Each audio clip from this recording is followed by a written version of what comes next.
correspondant. En tant que jeune, vous pouvez faire plusieurs choses à la fois. Vous avez cette énergie en vous. Amen. Ne vous limitez pas. Refuse d'être limité. Dis à ton voisin, refuse d'être limité. Refuse d'être limité.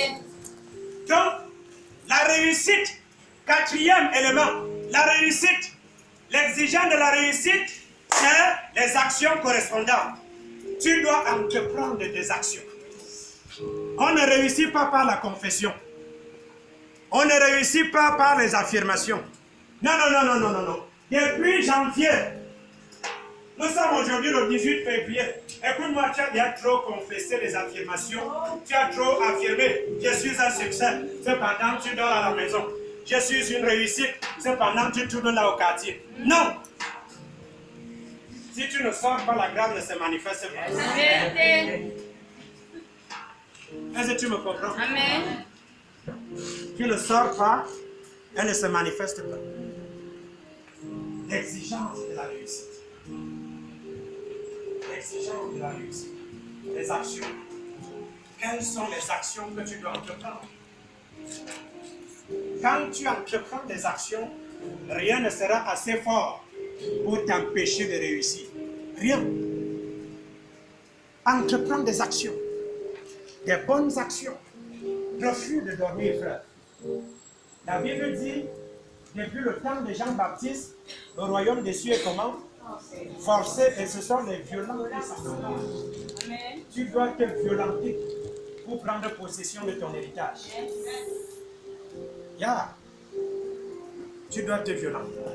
Quatrième exigence. Hey! Donc tu dois comprendre que cinquième exigence, ça c'est la fin. Cinquième exigence de la réussite.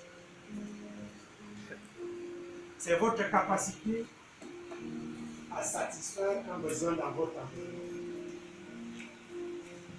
Comme j'ai dit tout à l'heure, la société dans laquelle nous vivons a des besoins.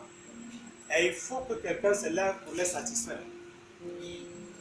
Il faut que quelqu'un comme toi se lève pour les satisfaire. Vous savez, quand les gens se réveillent le matin, il y a des domaines dans lesquels vous devez investir. Jusqu'à ce que Jésus revienne, ça va toujours produire de l'argent.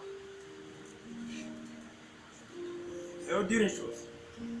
Chaque fois qu'un être humain s'est réveillé le matin, il pense à la première chose à laquelle il pense, c'est ce qu'il va manger. Vous êtes avec moi? Amen. Donc si tu satisfais ses besoins, le besoin nutritionnel, tu lui donnes à manger.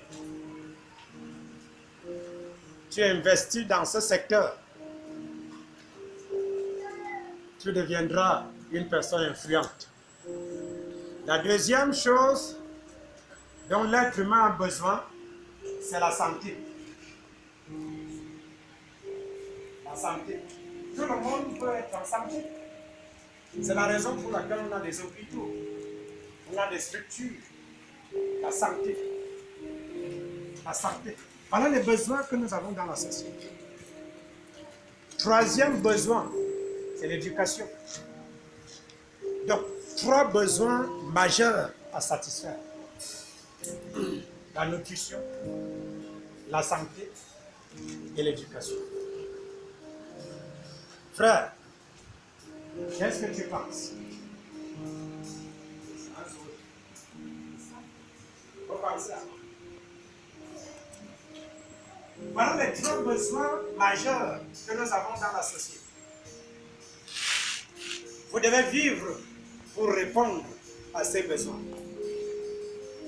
Donner la santé, donner l'éducation et donner à manger.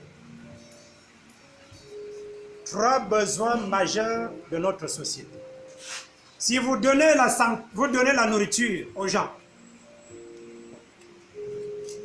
Aujourd'hui, quand les gens ont fini d'écouter la parole, l'une des responsabilités de l'Église, c'est de donner aussi à manger. Quand tu prêches l'évangile à quelqu'un, ne lui parle pas seulement de Dieu. Il faut arriver à un stade où tu es capable de donner la nourriture à cette personne. Ne prêche pas l'évangile, quelqu'un te dit, après j'aurai faim. Quand tu lui dis, mon frère, la Bible dit l'homme mangera, l'homme ne vivra pas de pain seulement. Ça, c'est un grand verset dans la Bible. L'homme ne vivra pas de pain seulement, mais de toute parole qui sort de la bouche de Dieu. Et quand tu as trouvé là une excuse, mais va te dire une chose. Un jour, Jésus a enseigné à des milliers de personnes. Et il s'est rendu compte que ces personnes étaient déjà fatiguées et avaient faim. Alors, les disciples lui font la proposition. Ils disent, Maître, ne vois-tu pas que ces gens sont déjà fatigués? Renvoie-les dans les villes pour qu'ils aillent s'approvisionner pour pouvoir manger.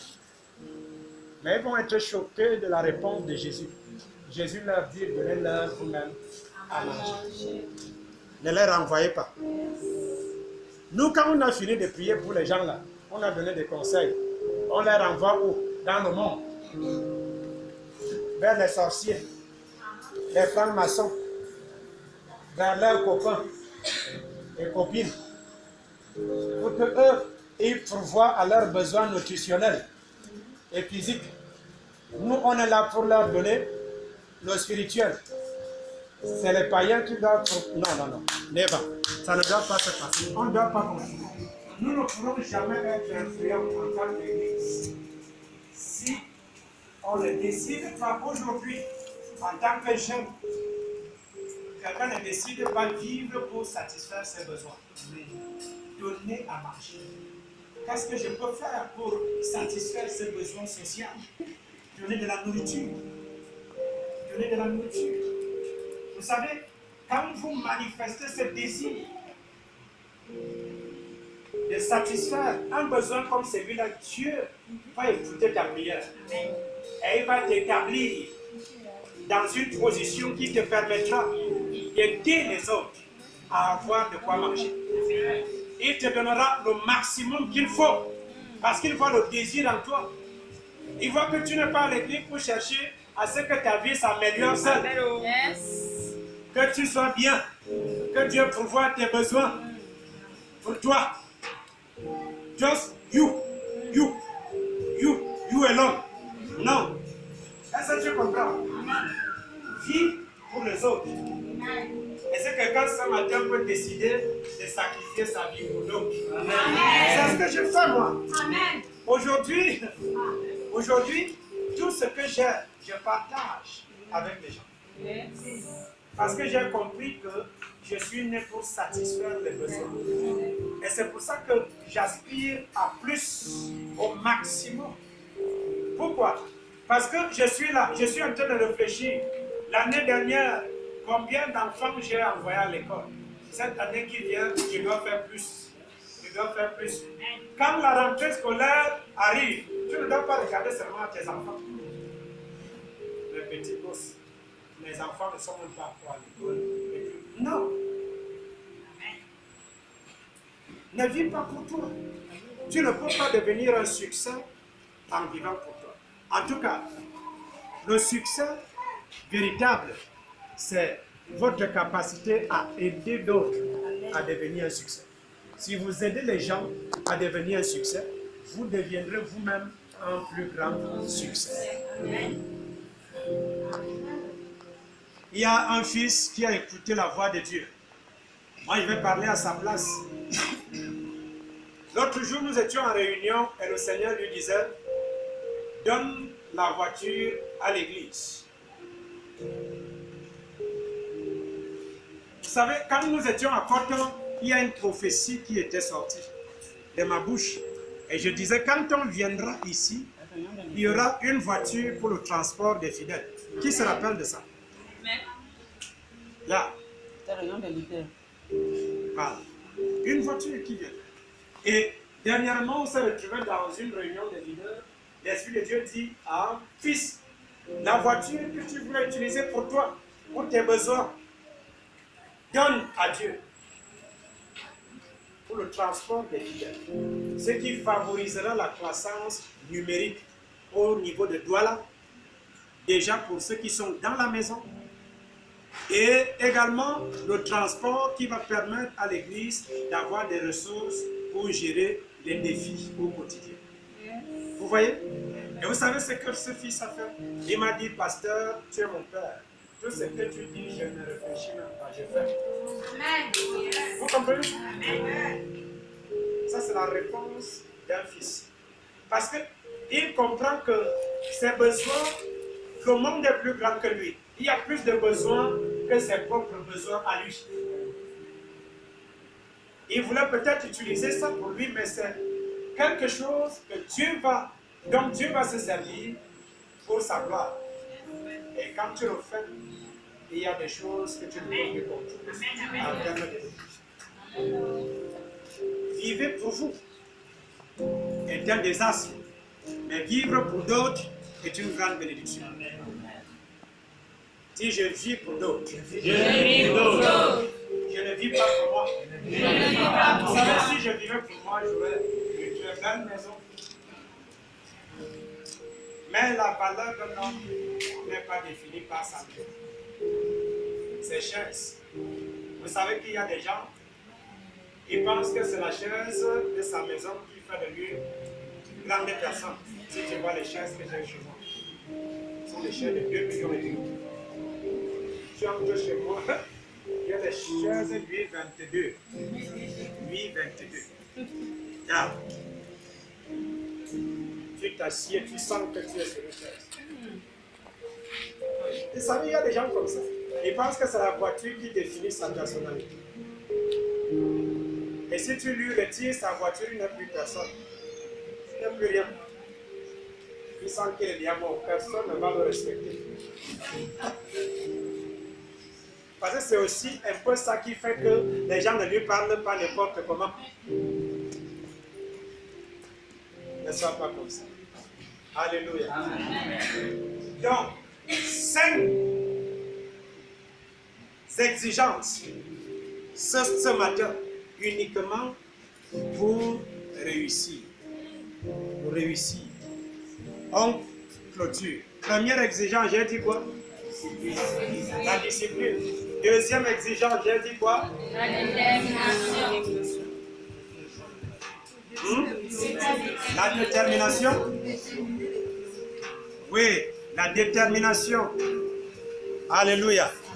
La discipline, c'est dans la discipline qu'il y avait les définitions de priorités hautes. Donc, deuxième exigence, la détermination. Troisième exigence. Être conscient de la réussite. Yes, wow. Vous devez mémoriser ça. Yes. Vivre avec ça. Quatrième exigence. Poser des actions correspondantes. Donc quand tu sors ce matin, ne parle plus. Pose des actions. Si tu dis que tu es la tête, commence à poser des actions. Oui, marche comme la tête. Pense comme la tête. Agis comme la tête. N'agis pas comme la queue. Est-ce que tu me comprends? Des actions, des actions, des actions. Yes. Cinquième exigence. Satisfaire les besoins de la société. Est-ce que vous me comprenez? Vous êtes là pour satisfaire les besoins. Et c'est dans la satisfaction des besoins que nous avons pu identifier les 3 besoins majeurs sur lesquels nous devons nous focaliser. Si nous nous focalisons sur ces 3 besoins et que nous réussissons à les satisfaire, nous allons influencer le monde. Parce que le monde attend être nourri. Le monde attend être en santé. Le monde attend être éduqué. Et nous nous engageons dans ces 3 priorités. Ces 3 besoins majeurs. Dis-moi Amen. Tiens-toi debout, tiens-toi debout.